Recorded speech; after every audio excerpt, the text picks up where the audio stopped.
Сайн санагдагчтай. Бид өнөөдрийнхөө онцлог зочныг та бүгдээ уулзуулахад бэлэн болсон байна. Өнөөдрийн онцлог зочноор гадаадын иргэн харьяатын газрын дарга юм мөрөн хүрэлцэн ирсэн байна. Танд юун төрөнд бидний урилгыг хүлээн авч хүрэлцэн ирсэнд баярлалаа. Сайн байна уу? За тэгэхээр эдгээр өдрүүдэд гадаадын иргэн харьяатын газар одоо хил дээр ямар гормоор ажиллаж байна уу? Энэ талаар хоёулаа яриагаа эхлүүлье.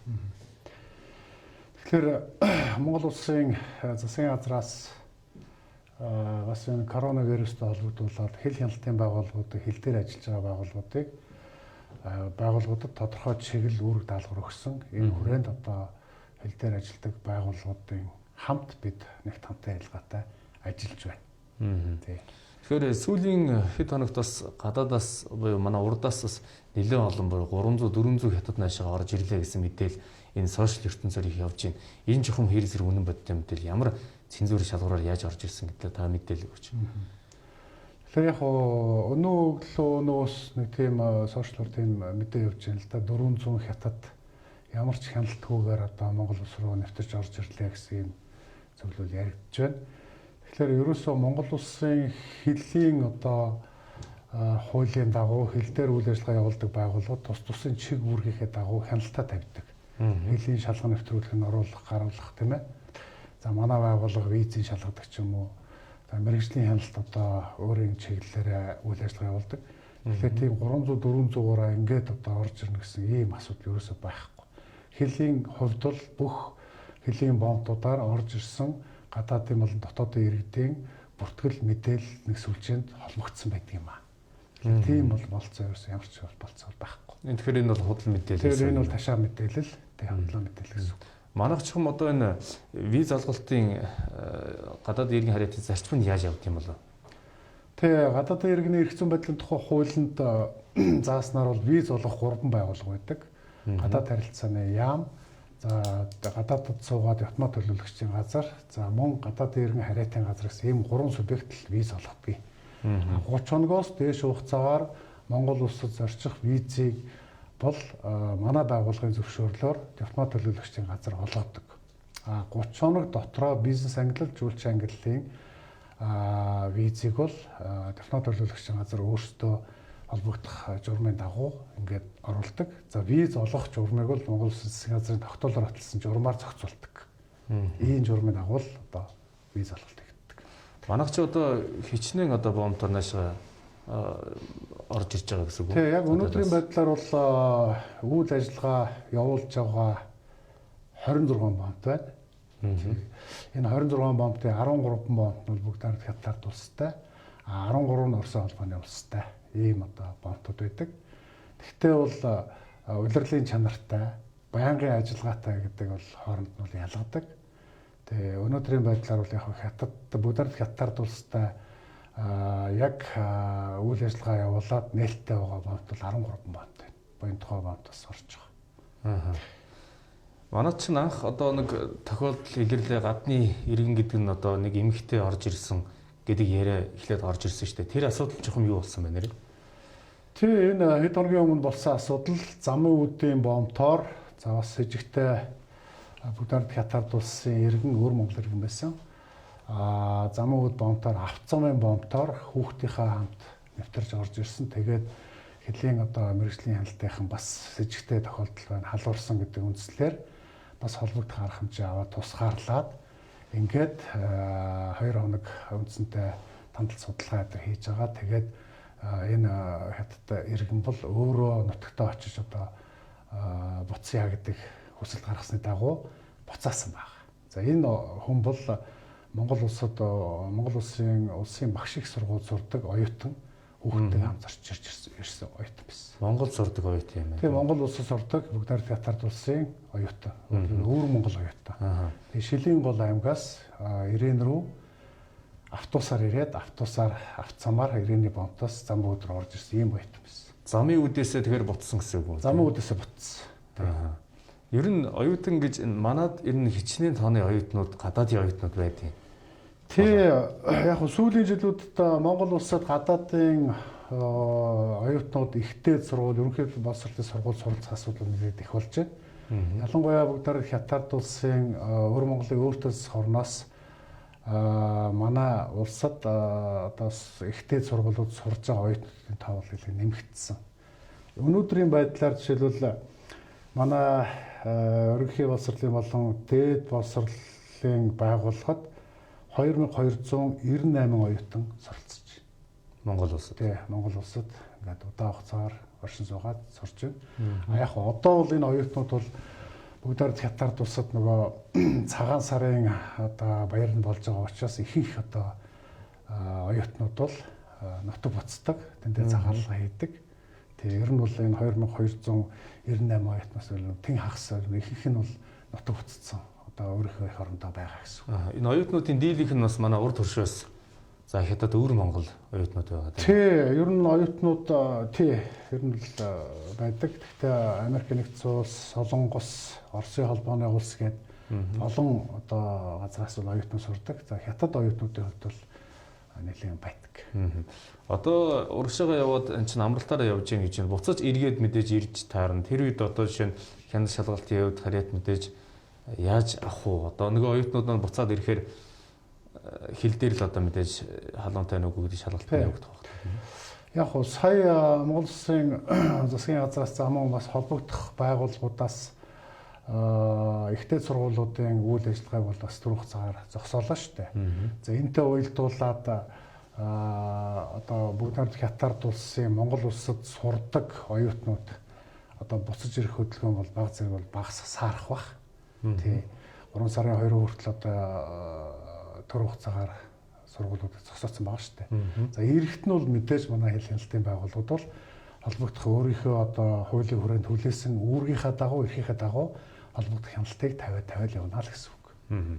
За оюутнуудын хувьд ийм байдаг юм байж. Тэгвэл манад ажилдаг ажилчид ер нь хичнээн тооны ажилчид байна. Одоогийн байдлаар тэгээд ажилчид дээр ер нь ямар шалгуураар наашгаа орж ийн нь бол танаа гадаадын иргэн харьяатаар дамжиж орж ирэх асуудал уу? Тий, хөдөлмөр эрхлэлтийн асуудлыг тавьж явах шиг байна. Хөдөлмөр эрхлэлтийн асуудал бол Монгол улсад зохицуулсан хууль байдаг. Гадаадаас ажиллах хүч мэргэжилтэн авах тухай, гадаадад ажиллах хүч мэргэжилтэн гарах тухай гэсэн хууль байдаг. Энэ хуулийн дагуу зохицуулдаг. Өөрөөр хэлбэл засгийн газраас бол тодорхой одоо салбаруудад тодорхой квот өгөөд энийхээ дагуу уул уурхай салбар байдаг юм уу? Одоо бусад салбарт зам гүүр байдаг юм уу? Энэ дээр квот өгөөд эндээ багтсан ажилчдыг бол хөдөлмөр нийгмийн хамгааллын яамны харьяа хөдөлмөр халуун зөвлөлтийн ерөнхий газараа дамжиж манай байгууллагад виз үссэн хүргэл ирдэг. Энийг манай байгууллагаас зөвшөөрмөр бол шалгаад тэгээ хөдөлмөр эрхлэх зөвшөөрлийн визийг бол өгдөг. За визээ тэндээс одоо бүгд хатарч байгаа хичээл сайдын консулын газруудаас аваад ирчээд манай байгууллагад бүртгүүлдэг ийм л журамтай. Манай байгууллага бол хөдөлмөр эрхэлж байгаа иргэдийн хувьд бол оршин суух зөвшөөрлийг олгодог. Зөв. Одоо энэ сүүлийн бас өчигдөр эрүүл мэндийн яамнаас мэдээлэл хийжсэн юм байна. Одоо манайхаас очсон, Австралид очсон, Мельбурнд очсон хүмүүс маань одоо өвчтэй байсан. За сүүлд нь өвчнгөө бас хажууд нь явж ирсэн гэх мэтчлийн ярианууд гарч ирсэн. Үүнтэй холбоотойгоор ер нь манайх одоо гадаадд наашаага орж ирж байгаа зорчигчд буюу иргэдийг хянах шалгалт чухам яг ямар дараалалаар ямар эвгээр явж байна. Одоо жишээ нь Бээжингээс наашаага нисэж байгаа иргэдийг бол бид бүрэн мэдээлэлтэй байж чадж байгаа юу? Тэгэхээр яг ерөнхийдөө Монгол улсын хэлээр зорчиж байгаа, орж байгаа, гарч байгаа иргэдийн талаарх нэгдсэн сүлжээ байдаг. Энэ сүлжээг бол хэл хамгаалах ерөнхий газар, гадаад иргэн харьяатын газар, бусад хууль хяналтын байгууллагууд ашигладаг ийм сүлжээтэй. Өөрөөр хэлбэл хэн хэзээд ямар бомбтоор орж ирв, гарав гэдэг асуудал бол тодорхой байдаг. За ялангуяа сүүлийн жилүүдэд бол яг нэг зорчигч тээврийн одоо агаараар нисэж байгаа онгоцны хувьд бол зорчигчдын мэдээллийг урьдчилж авдаг юм систем дэлхийд нэвтрээд нэлээд хэдэн жил болж байна. За манай улсад бол одоо ашиглаж байгаа APIS систем байдаг. Энэ систем яадаг вэ гэхээр шил Бээжингээс Монгол улс руу мятын чиглэлээр юм уу, саагийн чиглэлээр нисэж байгаа онгоцоор нисэж байгаа зорчигчдын мэдээллийг Бээжингээс жишээлбэл онгоц хөөрөөд 15-аас 30 минутын дараа манад буян тухайд жишээлбэл энэ онгоцонд ийм одоо улсын харьяалтай ийм паспорт бичиг баримттай ийм нэрөстэй зорчигч ирж байна гэсэн ийм мэдээлэл ирдэг. Энэ бол яг хуу үндснээ манад нэг 6-7 жил орчим болж байна. Энэ API систем бол хоцрогдсон систем. За дэлхийн нийтээрээ бол сүүлийн үед бол нэлээд боловсронгуй болсон систем гэж ашиглаж эхэлжээ. За Монгол Улсын засгийн газрын мөрийн хөтөлбөрт одоо 16-аас 20 онд хэрэгжүүлэх мөрийн хөтөлбөрт бол зорчигчдын урьдчилсан мэдээллийг системийг буюу IPP системийг бол шинээр нисэх онгоцны буудлын одоо ашиглалтанд орох хөшгийн хөндийн нисэх онгоцны буудлыг одоо оруулна гэсэн ийм хөтөлбөрт тусгацсан юм том заалт орсон.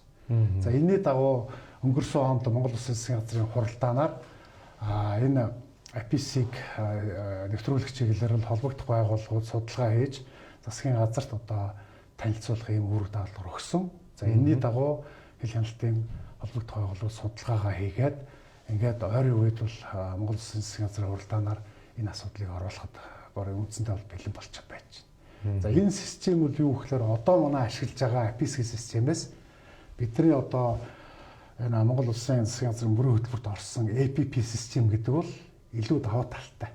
Давуу тал нь юу гэхээр Бээжингээс жишээлбэл аль нэг зорчигч одоо нисэх гээд онгоцсондоо нэг бүртгэл хийлгдэг шүү дээ. Тэгэхэд бүртгэл хийлгэхэд манай буян тухайд жишээлбэл тэр хүний талаарх мэдээлэл бүгд ирнэ. Тий. Өөрөөр аль улсын иргэн хамгийн сүүлийн үед зорчсон 5 одоо улсын агаарын тээврээр зорчсон мэдээлэл их мэтлээ ийм мэдээллүүдэд ирдэг. Тэгээд энд бол жишээлбэл ийм систем орсон тохиолдолд тэр хүн бол жишээлбэл Монгол улсаас албадан гаргацсан ч юм уу дэлхийн хэмжээнд эрен сурлагдж байгаа Интерполын шугамарч гэдэг юм уу. За бусад юугаар бол бүх мэдээллийг аваад тэр хүнийг бол наашаа нэвтрүүлэхгүй байх шийдвэр бол эндээс шууд өгчих юм бол аль аль талдаа одоо их ашигтай хөлбөр болох юм байна. Өөрөөр хэлбэл урьдчилан сэргийлэх чиглэлээр бол энэ IPP систем бол маш их өргөн хэрэглэгдэх зүйл. За энэ коронавирустай холбоотой асуудал ингээл аваад үзэхэд бол тий маш их ач холбогдолтой. Өөрөөр хэлбэл зорчигчдын мэдээлэл гэхэд сүүлийн 5 удаагийн онгоцоор зорчсон мэдээллийг бол дор нь харж болно. Тэгээд энэ мэдээллээрээ зорчигчийг тэгээ нөгөө вирустай газраас байдаг юм жишээлбэл одоо ухаанаас нисч үгүй, тэнд байж үгүй, тэндээс одоо ирж үгүй, хаанаас билетээ авч уу, онгоцоор ниссэн бол хажууд нь одоо онгоцонд хин гэдэг хүн ойролцоо сууж явдаг гэдэг бүх мэдээллийг мэдэх болцоотой. Энэ мэдээллийг авснараа бол урьдчилан сэргийлээд хил хяналтын байгууллагууд өөр өөрийн чиглэлээр бол арга хэмжээ авах болцоотой. За миний ойлгосноор бол одоогийн манай энэ систем бол хоцрогдсон систем юм байна шүү дээ, тийм. Бид одоо жишээ нь Бээжингээс наашаа нисэж байгаа хүнийг онгоцон суусныхан дараа мэдээллүүдийг аваад энэ хүн чинь ингэж дамжиж ирсэн юм байна шүү дээ гэдэг мэдээллүүдийг аваад энэ дээр нь одоо метр ирэнгүүд жишээ нь одоо шижигтэй тохиол байх юм бол буцаадаг ч юм уу эсвэл энэ дээр нь одоо зогсоох нь шүү дээ. Тийм. Тэгэхээр эн чинь бол одоо бол дэлхийд одоо техник технологи хөгжсөн үед бол манайх хоёр нь хоцрогдсон л яваа маань гэж ойлгож байна. Яг нь ерөнхийдөө бол 6-7 жил болж байгаа энэ системийг ашиглаад бид нар техник технологийн хөгжлөөр жил ирэх тусам бол хөгжиж штэ. Энэ API системээр өөрөөр хэлбэл Бээжингээс онгоцон суугаад ниснийхэн дараа ирж байгаа мэдээлэлээр заавал буян тухайд буусны дараа тэр хүнийг шалгах бол. Өөрөөр хэлбэл шалгаад Монгол улсад нэвтрүүлэхгүй буцаа их юм бол дараагийн онгоц хүртэл одоо бид хүлээлгдэг ёстой л байхгүй юу. Одоо энэ APP системийг оруулчих юм бол бид нар Бээжингээс жишээлбэл онгоцоор нисэхүйд нь за энэ хүнийг бол Монгол улс авахгүй гэдэг онгоцонд суулгахгүй нь шүү дээ. Онгоцонд суулгахгүй юм бол аль аль талдаа онгоцны одоо агаарын тээвэрлэгч компаниудаас тэр за манай хяналтын байгууллагын тааш тэр нисэх уудлынхаа хувьд ч гэсэн аль аль талдаа бол энэ бол ашигтай хөлбөр байхгүй. Тэгэхээр энийг л ойрын хугацаанд бол одоо сонгуульд нэвтрүүлэх ажлыг хийх ажлыг бэлтгэлийг л хангаад ажиллаж байна. Их чухал систем юм байна. Тэгвэл APP систем. APP нэвтэрчих юм бол бид бол одоо маш олон зүйлийг хийнэж санхүүгийн хувьд ч тэр ер нь олон талаас одоо маш том давуу талтай болох нь шүү дээ. Тийм. Яг нь ер нь бол одоо сүүлийн үед дэлхийд одоо энэ терроризмтай тэмцэх чиглэлээр одоо маш их ажиллагаа хийж байна. Нэгдсэн үндэсний байгууллагын контртерроризмын одоо байгууллага гэж байдаг. Энэ байгууллагаас Монгол улсад бас энэ IPP системийг хэрэгжүүлэх чиглэлээр хамтарч ажиллах гэдэг маш их идэвхтэй ажиллаж байгаа. Ойрын үед энэ асуудал бол бараг шийдэгдэх байх. Тэгэх юм бол нэгдсэн үндэсний байгууллагын одоо хөрөнгөөр Монгол улс энэ APP системийг нэвтрүүлэх бас болцоотой. Энэ яг нь ерөнхийдөө зардлын хувьд бас нэлээд өндөр хийгддэг ийм зардалтай ажил та. Одоо манай бомбтууд дээр хэл гайл дээр ер нь урсгал хөдөлгөөн ер нь саарсан уу? Саарсан байна уу ер нь? Тий, за ялангуяа яг ер нь бол нэг 12 сар шинжлэлийн дараанаас нэг 3 сар хүртэл ерөнхийдөө зорчигчдын хөдөлгөөн бол аль аль урсгалдаа хойд урд урсгалдаа бол нэлээд бага болтгоо штэ. Тэгээ манай чинь нөгөө улирлын чанартай хөдөлмөр эрхлэх нөгөө барилга, зам гүүрийн асуудал улирлын чанартай байдаг. За оюутнуудын хувьд бол одоо шил хятад цагаан сар нь болоход бол энд байгаа хятадууд ерөнхийдөө ихэвчлэн одоо нутагтаа очдог ч гэдэг юм уу. Энэ чиглэлээрээ бол 12 сараас 3 сарын хооронд зорчигчдын хөдөлгөөн бол ер нь жоохон саардаг. Тий. Гадаадын зорчигчдын хувьд бол би ярьж штэ. Тий. Одоо түрүүн хоёлаа ярьжсэн хөдөлмөр эрхлэх гээд гадаад иргэд орж ирэх энэ асуудал нэг хэсэг чинь одоо нэг 800 900 хожаа хятад хүн орж ирлээ гин. Энэ дээр одоо жишээ нь тэр хэд маань ямар одоо шалгуураар наашгаа орж ирсэн байх нь танахаар мэдээж дамжиж орж ирсэн байгаа. Манайд чинь одоо аялын виз 30 хоногийн визээр тэрнээс дээш бол одоо яадын хэмжлээс үзэгчид бас ойлголт мэдээлэл өгөхгүй бол манай үзэгчид бас ойлголтгүй яваад байна. Жохом л одоо ингээл бөөн бөөнөр нь хятадыг нааш нь оруулж ирээд байна. Тэн дээр ямар ч хил гайл одоо манай энэ гадаад иргэн харьяат маань хяналт тавьдгүй мó гэх хэмтчлэн олон асуудлыг хөндөж юм л да. Яг хоо хил дээр ажиллаж байгаа хэд хэдэн байгууллагууд бол хууль заасан өөрийнхөө эрх мэдлийн хүрээнд бол үйл ажиллагааг хяналт шалгалтаа тавьдаг. За 800 хятад иргэдийн хувьд бол манай үзэгч мэдж байгаа бох. Жуулчин английн буюу бизнес английн 30 хоногийн визээр Монгол улсад орж ирсэн хүмүүс байсан шүү дээ. Энийг бол яг дипломат төлөөлөгчийн газар энэ одоо үйлчилж байгаа хуулийнхаа дагуу манахаас асуухгүй өөрсдөө эрх мэдлийнхаа хүрээнд виз олгогч урмынхаа өрөөнд л ингээд виз олгоод оруулж ирсэн асуудал байхгүй юу. Тэгээ. Ер нь бол яг одоо энэ энгийн зэргийн виз гэж ярьдаг. Энэ энгийн зэргийн визийн олголтын асуудыг нэлээд чанга олгох, бас шүүлтгэрийн улам одоо сайжруулах те энэ чиглэлээр бол одоо бас манай байгууллагын хувьд гадаад иргэний эрх зүйн байдлын тухай хуулинд нэмэлт өөрчлөлт оруулах ийм хуулийн төсөл төр бол бас яг энэ асуудал явагдаж байгаа. Яригдж байгаа. Тэгээ ойрын үед бол Монгол Улсын засгийн газраас улсын хурлд бол засгийн газрын хуралдаанаар ороод ингээд улсын хурлд өргөн барих байх. Энэ дээр бол бас визийн асуудлыг одоо энэ нэлээд одоо чангатах шүүлтүүрийн одоо чанга болгох ийм асуудлууд нэлээд явагдаж байгаа. Одоо энэ коронавирустай холбогдуулаад бас гадаад харилцааны яамныхантай бид нар бас хамтарч ажиллаж байна. Өөрөөр хэлбэл виз олгох журамд бол жишээлбэл тухайн улсаас одоо Монгол улсад зорчихыг хүссэн виз олгогчоос бол хэд хэдэн материал одоо шаардах эрх байдаг хуулийн дагуу. Өөрөөр хэлбэл жишээлбэл хятадын хувьд бол тэр виз авах хүссэн иргэдээс бол эрүүл мэндийн одоо шинжилгээний бичиг шаардах ийм бол эрх байдаг. За энийг бол яг гадаад харилцааны яамныхантай бид яриад наашаа ирэх гэж байгаа тийм бүгд нар хятад улсын иргэдийн хувьд бол ийм бичиг эмчилгээний бичиг одоо шаардаж ингэж виз олголтын асуудлыг хийж байна. Гэхдээ яг ер нь бол виз олголтын асуудлыг бид нар жоохон хязгаартай болгож байгаа. Хязгаартай болгож байгаа. Тий. Өнөөдөр өглөө бас сайтуудаар явж байгаа нэг мэдээлэл манайх бол бүхий орон. За тэгээд өнгөрсөн жил бол манайх анх удаага шахавар жудогийн төрөлтөөр Ираны жудооч маань одоо Монгол улсын иргэн болсон. Энэ асуудал өнөө өглөө бас олон хэвлэлүүдээр явлаа. Саяд Молейдыг бас Монгол улсын одоо иргэн болсон нь одоо хууль зөрчсөн гэдэг ийм шум яваад эхэллээ. Энэ чухам одоо үний уртаа юм болов. Яг өглөө гарсан энэ сайтуудаар явсан мэдээллийг бол уншсан. Тэгээ Монгол улсад одоо харьяатын асуудлыг зохицуулсан бие даасан хууль байдаг. Харьяатын тухай хууль гэж хууль байдаг. Энэ харьяатын тухай хуулиар л Монгол улсын харьяат болох Монгол улсын харьяатаас гарсан иргэд буцаад Монгол улсын харьяатаас сэргийлэх энэ бүх асуудлуудыг зохицуулсан хууль байдаг.